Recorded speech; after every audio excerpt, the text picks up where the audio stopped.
बिस्मिल्लाहिर्रहमानिर्रहीम। अस्सलाम वालेकुम नाजरीन, आपको अपने चैनल CSS नॉलेज इन में खुशामदीद कहता हूँ। आज जेंडर स्टडीज का लेक्चर 7 है। इसमें हम सोशल कंस्ट्रक्शन ऑफ जेंडर का पार्ट 2 डिस्कस करेंगे। आज के इस लेक्चर में हम मीन्स एंड मोड्स डिस्कस करेंगे जिसकी वजह से सोशल कंस्ट्रक्शन ऑफ जेंडर होती है, और फिर हम वो फेजेस भी डिस्कस करेंगे जिनके जरिए सोशल कंस्ट्रक्शन ऑफ जेंडर होती है। आज का लेक्चर भी बहुत इंपॉर्टेंट है, इसलिए इस लेक्चर को शुरू से लेकर आखिर तक देखें ताकि ये कॉन्सेप्ट आपको क्लियर हो जाए। लेक्चर शुरू करने से पहले आपसे गुजारिश है कि अगर आपने मेरे चैनल को सब्सक्राइब नहीं किया तो इसको सब्सक्राइब कर लें ताकि आइंदा भी आपको इस तरह के लेक्चर मिलते रहें। तो आइए शुरू करते हैं आज का lecture, social construction of gender part. Social construction of gender के बारे में पिछले लेक्चर में मैंने आपको बड़ी तफसील के साथ बता दिया था कि सोशल कंस्ट्रक्शन ऑफ जेंडर से हम क्या मुराद लेते हैं। एक शख्स की लाइफ के अंदर बहुत से ऐसे मराहल हैं, बहुत से ऐसे फैक्टर्स हैं जहां पे सोशल कंस्ट्रक्शन उसके ऊपर रीइंफोर्स की जाती है। अब इसको रीइंफोर्स करने के जो मुरवजा तरीके हैं किसी भी सोसाइटी के अंदर, उसमें सर फहरिस्त जो है फैमिली एंड अपब्रिंगिंग है। जिस फैमिली में बच्चा पैदा हुआ है उसकी जिस तरीके से अपब्रिंगिंग की जाती है वो उसी माहौल के मुताबिक चीजें सीखनी शुरू कर देता है।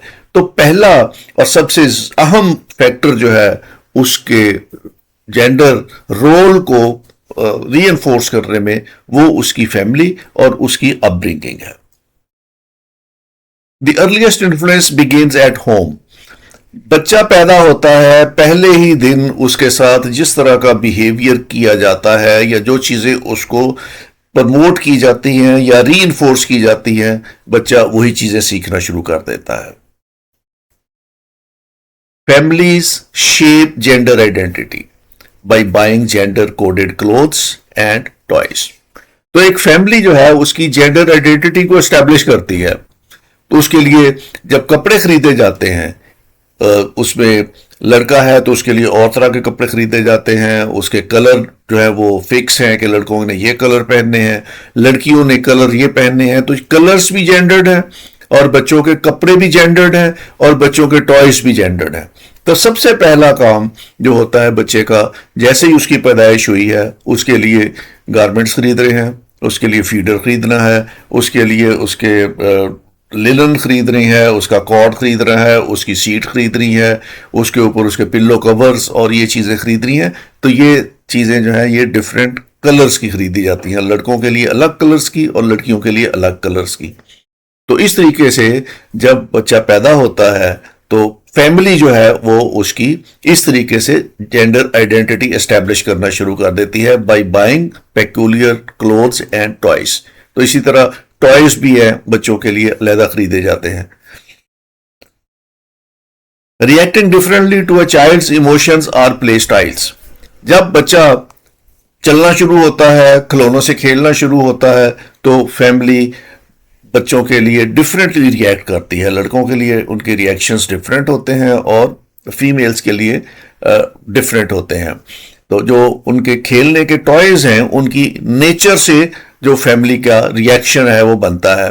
तो बच्चों के लिए नॉर्मली जो लड़कियों के लिए वो बारबी डॉल्स खरीदते हैं और लड़कों के लिए गन्स खरीदते हैं। तो इस तरीके से फैमिली जो है वो बच्चों के इमोशंस पे भी डिफरेंटली रिएक्ट करती है। लड़का है तो उसको और तरह की अप्लाउड मिलेगी, उसको और तरह की अप्रिसिएशन मिलेगी, लड़की है तो उसको और तरह की अप्रिसिएशन मिलेगी। तो ये फैमिली जो है ये एक प्राइमरी रोल प्ले करती है in establishing the social construction of gender. Education and peer groups. Education भी आपकी सोशल कंस्ट्रक्शन ऑफ जेंडर को प्रमोट करता है और इन्फोर्स करता है। Schools reinforce gender roles through the separation of activities. स्कूलों में एक्टिविटीज डिफरेंट कराई जाती हैं, लड़कों की एक्टिविटीज अलग होती हैं, लड़कियों की अलग होती हैं, लड़कों के गेम्स अलग होती हैं, फीमेल्स की गेम अलग होती हैं। तो इस तरीके से जो एजुकेशन है आपकी वो भी जेंडर रोल को एस्टेब्लिश करती है। इसी तरीके से पीयर ग्रुप है, जो हमारे लोग हैं, हमारे इर्द गिर्द के जो लोग हैं हमारे मोहल्ले के अंदर हैं या हमारे फैमिली के अंदर हैं, या इवन जो आपके टीचर्स हैं या आपके क्लासरूम क्लासमेट्स हैं, फ्रेंड्स हैं, वो भी जेंडर रोल को री एनफोर्स करने में अपना एक स्पेशल रोल प्ले करते हैं। Differing expectations in academic performance and peer pressures. बच्चे की से हमारी एक्सपेक्टेशंस भी डिफरेंट होती हैं। लड़कों से एक्सपेक्टेशंस हमारी डिफरेंट होती हैं उनकी एकेडमिक परफॉर्मेंस को सामने रखते हुए, और लड़कियों से हमारी डिफरेंट होती हैं। ये सोशल कंस्ट्रक्शन है कि लड़के ने बड़ा होके रोजगार कमाना है, इसलिए उसकी एक्सपेक्टेशन एकेडमिक परफॉर्मेंस में इतनी अच्छी होनी चाहिए कि वो रोजगार कमाने के काबिल हो जाए। लड़की के बारे में हमारी एक्सपेक्टेशंस ये होती हैं कि ये जब बड़ी एज में चली जाएगी, इसकी शादी कर देनी है, जाके इसने अपना घर संभालना है, तो उसकी एकेडमिक परफॉर्मेंस हमारी जो है वो डिफरेंट हो जाती है उससे। तो इस तरीके से एजुकेशन रोल रीएनफोर्स करने में काफी रोल प्ले करती है। और उसके बाद इसी तरीके से पीयर प्रेशर होता है, और पीयर प्रेशर ये है कि लड़की जो है उसने कौन सी जिम्मेदारियां संभालनी है आगे जाके, उसको उसके लिए तैयार किया जाए, और लड़कों ने जिस तरह का रोल परफॉर्म करना है उसको उसके लिए तैयार किया जाए। तो ये एजुकेशन और पीयर ग्रुप्स जो हैं ये बहुत इंपॉर्टेंट रोल प्ले करते हैं in enforcing the social norms. Children often conform to gender norms to fit in with their social circles. बच्चा अपने इर्द गिर्द के माहौल को देख के लर्न करता है। ये हमने सोशियोलॉजी में भी पढ़ा है, सोशल लर्निंग थ्योरी, कि बच्चा अपने माहौल की मुताबिकत से चीज़ें सीखता है, उसके सामने जो चीज़ें हो रही हो उनसे वो सीखता है। जब हमारे पेरेंट्स या हमारे टीचर्स या हमारे क्लासरूम में दूसरे बच्चे एक चीज़ कर रहे हों तो बच्चा उससे इन्फ्लुएंस होता है। तो children often conform to gender norms to fit in with their social circles. जो उनके सोशल सर्कल्स में जो चीज़ें हो रही हों बच्चे ऑटोमेटिकली वो सीख लेते हैं और फिर उसी तरह का रोल परफॉर्म करना शुरू कर देते हैं। तो एजुकेशन एंड पीयर ग्रुप्स एक बहुत बड़ा रोल प्ले करते हैं इन transforming the social construction of gender. Media and pop culture play a very critical role in social construction of gender. Media के अंदर television, movies, books, novels, advertising की campaign जो चल रही होती हैं, इश्तिहार टीवी पे जो चल रहे हैं, ये heavily rely on traditional gender stereotype. बच्चे ने टीवी पे जो चीज़ देखनी है उसने सीख लेनी है, मूवीज में जो कुछ देखना है या उसको बुक्स दी गई हैं उसने जो पढ़नी है। तो मीडिया जिस चीज को हीरो बना के पेश कर देगा बच्चा उसको हीरो समझ लेगा। तो इसी तरीके से मेल और फीमेल रोल जो मीडिया के अंदर असाइन कर दिए जाएंगे, मूवीज के अंदर या ड्रामों के अंदर या किसी नॉवल के अंदर, तो बच्चे उसको बड़ी आसानी के साथ उसको फॉलो कर लेंगे। तो मीडिया अगेन बहुत रोल प्ले करता है in social construction of gender. These representation dictates how men and women should look, behave and achieve. तो जिस तरह मीडिया पेश करेगा कि मर्द और औरत को किस तरीके से बिहेव करना चाहिए, तो बच्चे ऑटोमेटिकली उन रोल्स को एक्सेप्ट कर लेते हैं और उन रोल्स को लर्न कर लेते हैं और अपनी लाइफ में फिर वैसा ही बनने की कोशिश करते हैं। कल्चर एंड रिलीजियस ट्रेडिशंस सबसे अहम फैक्टर है जो सोशल कंस्ट्रक्शन ऑफ जेंडर करता है। Cultural norms, folklores and religious beliefs assign distinct duties, behaviours and values to different genders. तो कल्चर के अंदर भी रोल डिफाइन किए हुए हैं मेल और फीमेल के, और ये फोकलोर जितने भी हैं हमारे उसके अंदर भी ये एक वाटर टाइट कंपार्टमेंट बनाया हुआ है फीमेल और मेल रोल्स को। और इसी तरह से जितने भी रिलीजन हैं और उनके अंदर जो बिलीफ है वो भी मर्द और औरत के लिए डिस्टिंक्ट ड्यूटीज मुकर्रर कर रहे हैं या उनके बिहेवियर्स को उन्होंने मुकर्रर किया हुआ है। इस से कल्चर से और रिलीजियस ट्रेडिशन से ये भी सोशल कंस्ट्रक्शन ऑफ जेंडर होती है। This established deep-rooted traditions that are passed down through generations. अब कल्चर के अंदर जो चीजें हैं या रिलीजियस बिलीफ्स के अंदर जो चीजें हैं ये सेंचुरीज ओल्ड है और ये एक जनरेशन से दूसरी जनरेशन उसी तरीके से पास ऑन होती जा रही है और इसी तरीके से लोग इसको अडॉप्ट करते जा रहे हैं। जो नई जनरेशन्स हैं वो उसको हूबहू अडॉप्ट करती जा रही हैं। तो कल्चर और रिलीजियस ट्रेडिशंस जितनी भी हैं ये भी सोशल कंस्ट्रक्शन ऑफ जेंडर का बायस बनती हैं। इंस्टीट्यूशनल एंड वर्कप्लेस नॉर्म्स, हर मुल्क के अंदर कुछ कानून बने हुए हैं, कुछ लॉज बने हुए हैं, कुछ रूल्स बने हुए हैं। तो ये लीगल फ्रेमवर्क जितना भी है हमारा, ये भी जेंडर रोल को प्रमोट करता है। वर्कप्लेस पॉलिसीज बनी हुई है हर जगह पे, उसके अंदर भी जेंडर रोल मुतय्यन किए हुए हैं। इसी तरह सोसाइटी के अंदर जो दूसरे इंस्टीट्यूशंस हैं उन्होंने भी अपने अपने सिस्टम्स बनाए हुए हैं और ये सिस्टम जितने भी हैं ये जेंडर रोल को प्रमोट करते हैं, सोशल कंस्ट्रक्शन का बायस बनते हैं। अब हम ये देखते हैं कि जब सोशल कंस्ट्रक्शन होती है जेंडर की तो उसके 3 फेजेस हैं और इन 3 फेजेस के अंदर सोशल कंस्ट्रक्शन होती है और कोई भी इंडिविजुअल किसी भी सोसाइटी में हो वो इन 3 फेजेस में से गुजरता है और जब वो इनमें से गुजरता है तो उसकी सोशल कंस्ट्रक्शन जो है वो मुकम्मल हो चुकी होती है। अब ये 3 फेजेस क्या है? Number 1 is infancy. ये पैदाइश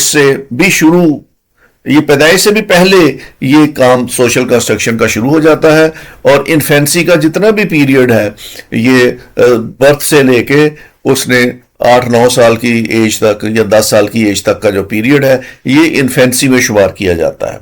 अब इन्फेंसी के अंदर क्लोथ्स जेंडर्ड है, pink for girls and blue shirt for boys. बच्चों के कपड़े जेंडर्ड हो जाते हैं जैसे ही पता चलता है कि बच्चा पैदा होना है या प्रेगनेंसी हुई है तो उसके लिए तैयारी शुरू हो जाती है। और अगर अल्ट्रासाउंड से पता चल जाए कि फीमेल है, लड़की है, तो उसके लिए पिंक ड्रेस खरीदे जाते हैं, लड़के के लिए ब्लू शर्ट्स खरीदी जाती हैं। शर्ट्स के ऊपर एम्ब्रॉयडरी इनकी डिफरेंट है, इनके कलर्स डिफरेंट हैं, इनके स्टाइल्स डिफरेंट हैं। इस तरह ये बच्चों के कपड़े जो हैं वो जेंडर्ड हो जाते हैं। The second is toys. बच्चा पैदा हुआ है, मेल है, तो उसके लिए और तरह के टॉयज आएंगे, लड़की है तो उसके तरह के और के टॉयज आएंगे। A girl is considered to play with Barbie dolls, उसके लिए गुड़िया आएगी, बार्बी डॉल के घर आएंगे, उसके लिए बार्बी डॉल के सेट आएंगे, पूरे फॉल्स किचन सेट्स आएंगे उसके लिए, और उसके लिए एक नर्सिंग का सेट आ जाएगा। ये अवेलेबल टॉयज है मार्केट के अंदर और लड़की को नॉर्मली यही टॉयज ला के दिए जाते हैं खेलने के लिए। इसी तरह लड़के के लिए जो है a boy is given fake guns. लड़कों के लिए नॉर्मली तौर पर ये टॉय पिस्टल्स है वो ला के दिए जाते हैं। कार्स, ट्रेन्स और वीडियो गेम्स, ये उसको उस तरह के टॉयज ला के दिए जाते हैं जो उसके अंदर मैस्कुलैरिटी या मैस्कुलैनिटी के कॉन्सेप्ट को उजागर करते हैं या क्रिएट करते हैं। लड़की के लिए वो वाले सेट ला के दिए जाते हैं जो उसके अंदर फेमिनिनिटी के जो कॉन्सेप्ट है या उसके जो जज्बात हैं वो उसको प्रमोट करते हैं।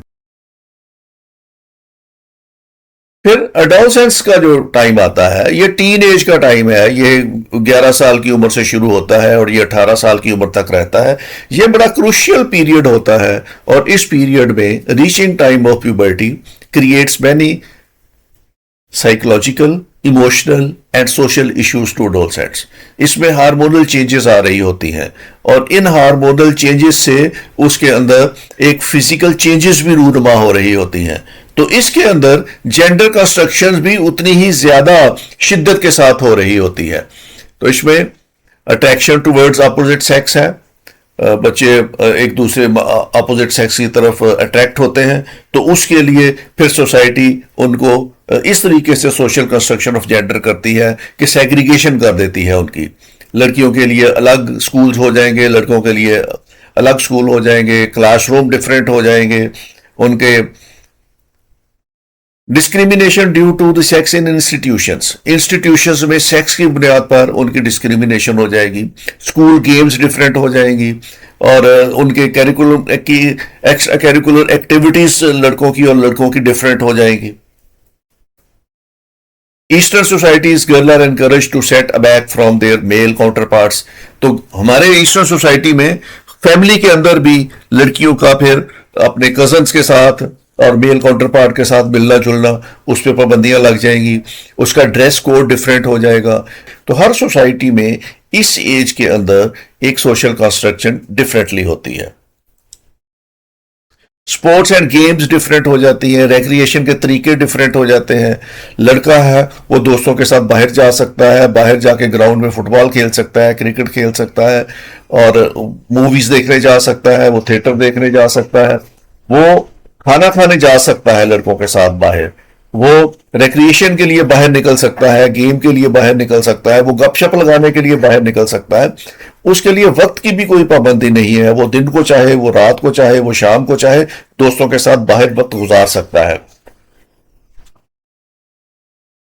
लेकिन ये रेस्ट्रिक्शंस लड़की के लिए हैं कि वो इवन दिन के टाइम भी अकेली घर से बाहर नहीं जा सकती। शाम के टाइम से तो सवाल ही नहीं पैदा होता कि कोई अपने घर से बाहर जा सके। तो रेस्ट्रिक्शंस जो है वो मेल और फीमेल के लिए भी सोशल कंस्ट्रक्शन ऑफ जेंडर का हिस्सा बन जाती हैं। इसी तरह जो स्पोर्ट्स हैं वो भी सोशली जेंडर्ड है। Language is gendered. लड़के ने बाहर जाना है, दोस्तों के साथ घूमना फिरना है, सोसाइटी के साथ बाहर इंटरैक्ट करना है, तो उसने वो वाली जुबान सीख लेनी है, उसके जॉर्गन्स सीख लेने हैं जो घर से बाहर इस्तेमाल होती है। लड़की ने वो जुबान सीखनी है जो घर के अंदर है। तो इसलिए अमूमी तौर पर यह देखा गया है कि लड़के फाउल लैंग्वेज और एब्यूजिव लैंग्वेज ज्यादा इस्तेमाल करते हैं, और लड़कियां जो है वो बिल्कुल काम इस्तेमाल नहीं करती, क्योंकि उन्होंने जो लैंग्वेज सीखी हुई है वो घर के अंदर की लैंग्वेज है, फैमिली के अंदर जो बोली जाने वाली लैंग्वेज है वो सीखी है। लड़के का इंटरेक्शन अपने दोस्तों के साथ है, बाहर के माहौल के साथ वो है, तो इसलिए वहां की जुबान सीख रहा है। तो इस एज में आके फिर लैंग्वेज भी जेंडर्ड हो जाती है। उसके बाद तीसरी स्टेज आ जाती है अडल्टहुड की। ये वो स्टेज है जब वो 18 साल के ऊपर चला गया है और उसने अब प्रैक्टिकल लाइफ के अंदर कदम रखना शुरू किया है। Education is gendered. सबसे बड़ी बात यह है कि फैसला हो जाता है कि लड़कियों ने कौन सी तालीम हासिल करनी है, लड़कों ने कौन सी तालीम हासिल करनी है।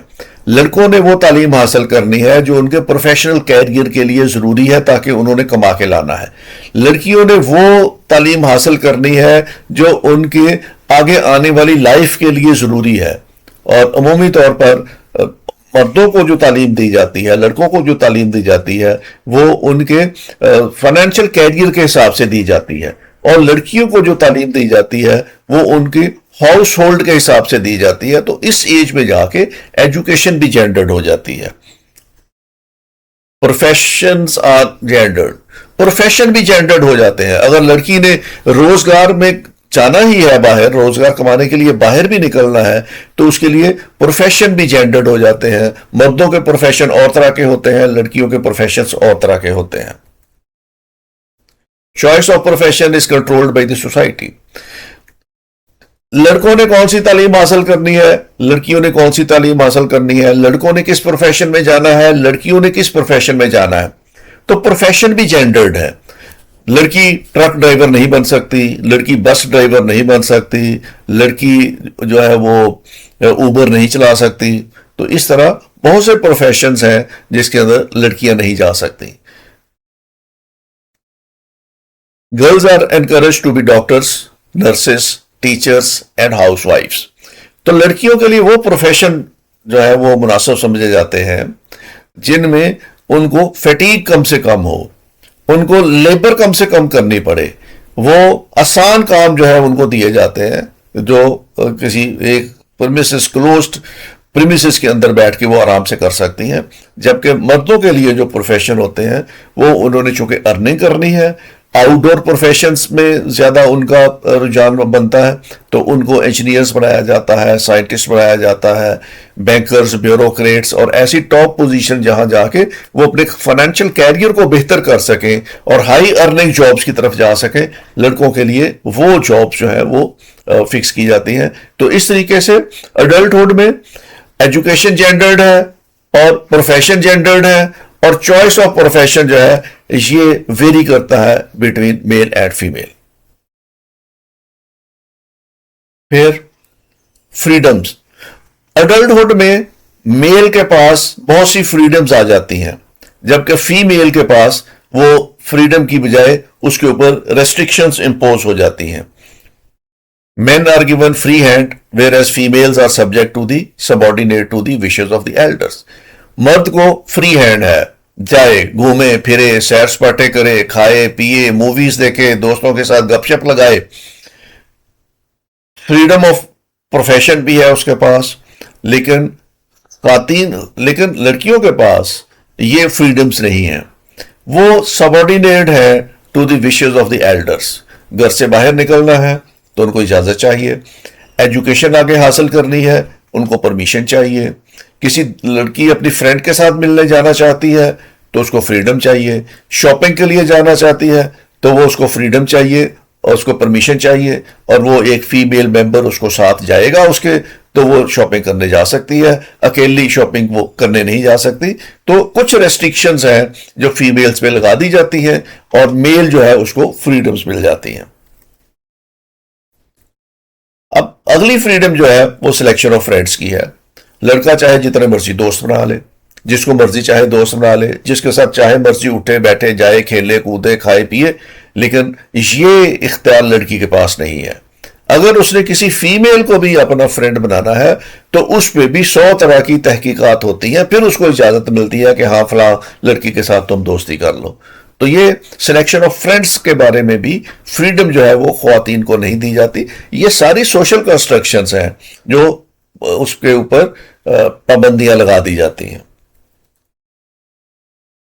एक्टिविटीज आउटसाइड होम, ये भी मर्द के पास ये फ्रीडम है कि जिस तरह की चाहे एक्टिविटीज रख ले बाहर, उसको इजाजत है। ख्वातीन को घर से बाहर जाने की भी इजाजत नहीं है। एक्टिविटीज तो दूर की बात है, वो जरूरी काम से भी घर से बाहर जो है वो अपनी मर्जी से नहीं जा सकती। रोल इन डिसीजन मेकिंग, ये बड़ा इंपॉर्टेंट है।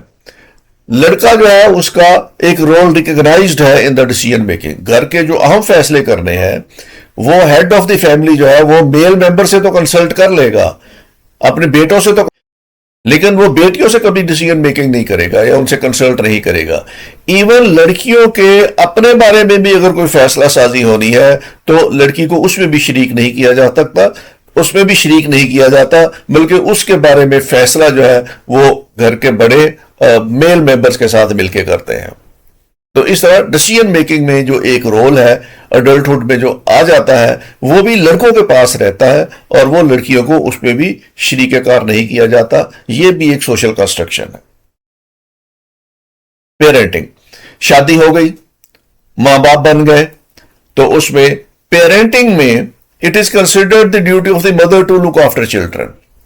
मां ने ही बच्चों को संभालना है, फीमेल ने ही बच्चों को संभालना है, उनको ड्रेसअप करना है, उनको नहलाना है, उनको फीडर बना के देना है, उनकी नैपीज चेंज करनी है, उनको लुक आफ्टर करना है, अगर वो स्कूल कोई हो गए हैं तो उनकी स्कूल एक्टिविटीज को देखना है। ये पेरेंटिंग जो है ये औरत के जुम्मे लग जाती है। उनके जो इंडिविजुअल काम है बच्चों के वो औरत ने ही करने हैं। मर्द घर पे मौजूद भी है अगर और छुट्टी वाला दिन है, फारिग भी बैठा हुआ है, तो उसने पेरेंटिंग में ये रोल कभी नहीं अदा करना कि वो बच्चे का कोई काम कर दे। उसको फीडर बना के देना है तो मां ने देना है, फीड करना है तो मां ने देना है, उसकी नीड्स पूरी करनी है तो मां ने करनी है। तो ये पेरेंटिंग जो है वो मदर के जुम्मे लग जाती है। इसके मुकाबले में फादर के पास एक ही काम है, एक ही रिस्पॉन्सिबिलिटी है कि उसने कमा के लाना है, उसने जरूरियात जिंदगी का बंदोबस्त करना है या पूरा करना है। ये जो टिपिकल रोल है मेल और फीमेल की पेरेंटिंग में और अर्निंग में और हाउस होल्ड में, ये सोशल कंस्ट्रक्शन है। हाउस होल्ड अगला बड़ा काम। अब हाउस होल्ड में मर्द की जिम्मेदारी सिर्फ इतनी सी है कि वो हेड ऑफ द फैमिली है और उसने डिसीजन मेकिंग करनी है और उसने अर्निंग करनी है और दैट्स ऑल। जो बाकी घर के सारे काम हैं हाउस होल्ड के, women to look after the household, उसने घर साफ करवाना है, उसने घर साफ करना है, उसने बर्तन धोने हैं, उसने किचन चलाना है, उसने खाना बनाना है, उसने सफाई सुथराई करनी है, उसने तमाम काम उसने करने हैं, कपड़े धोने हैं, इस्त्री करने हैं। ये हाउस होल्ड सारी उसकी जिम्मेदारियों में शामिल हो गया है। अब अगर छुट्टी का दिन है, संडे है और मर्द घर पे है, तो वो सारा दिन घर पे कुछ नहीं करेगा, क्योंकि वो समझता है कि वो अपना रोल अदा कर चुका है, वो ड्यूटी करके आ गया है, जॉब से वापस आ गया है, बिजनेस से वापस आ गया है, आज उसका छुट्टी का दिन है, उसने आराम करना है। वो टीवी देखेगा, वो मूवी देखेगा, वो गेम करेगा, वो खेलेगा, वो दोस्तों के साथ सोशलाइजेशन करेगा, घूमने फिरने बाहर चला जाएगा। Women to look after the household, औरत उस दिन सारे घर के काम करेगी। अब मर्द उसका कभी हाथ नहीं बटाएगा कामों में कि आज मैं घर पे हूं और मैं तुम्हारा साथ दे देता हूं या तुम्हारे साथ कंट्रीब्यूट करता हूं। तो ये जो रोल है हाउस होल्ड का, खालिस्तान विमेन का है, और इसमें हस्बैंड की कोई कंट्रीब्यूशन नहीं होगी, ये भी सोशल कंस्ट्रक्शन है। तो इस तरीके से ये 3 फेजेस हैं जिसमें ये सोशल कंस्ट्रक्शन होती है, जिसमें इन्फेंसी, अडोलसेंस और अडल्टहुड, और तीनों स्टेजेस में ये इतनी पुख्ता हो जाती है सोशल कंस्ट्रक्शन कि फिर एक जनरेशन जो है ये तमाम सोशल कंस्ट्रक्शन अपनी अगली जनरेशन को पास ऑन करती है, और इस तरह सोशल कंस्ट्रक्शन ऑफ जेंडर का साइकिल चलता रहता है। ये था आज का हमारा लेक्चर, जिसमें हमने ये देखा कि सोशल कंस्ट्रक्शन ऑफ जेंडर के मीन्स क्या है और उसकी फेजेस क्या है। उम्मीद है आपको ये लेक्चर पसंद आया होगा। अगर ये लेक्चर आपको अच्छा लगा है तो इसको लाइक जरूर करें और अपने दोस्तों के साथ शेयर भी करें। वीडियो देखने का बहुत बहुत शुक्रिया। Thank you very much. Take care. खुदा हाफिज।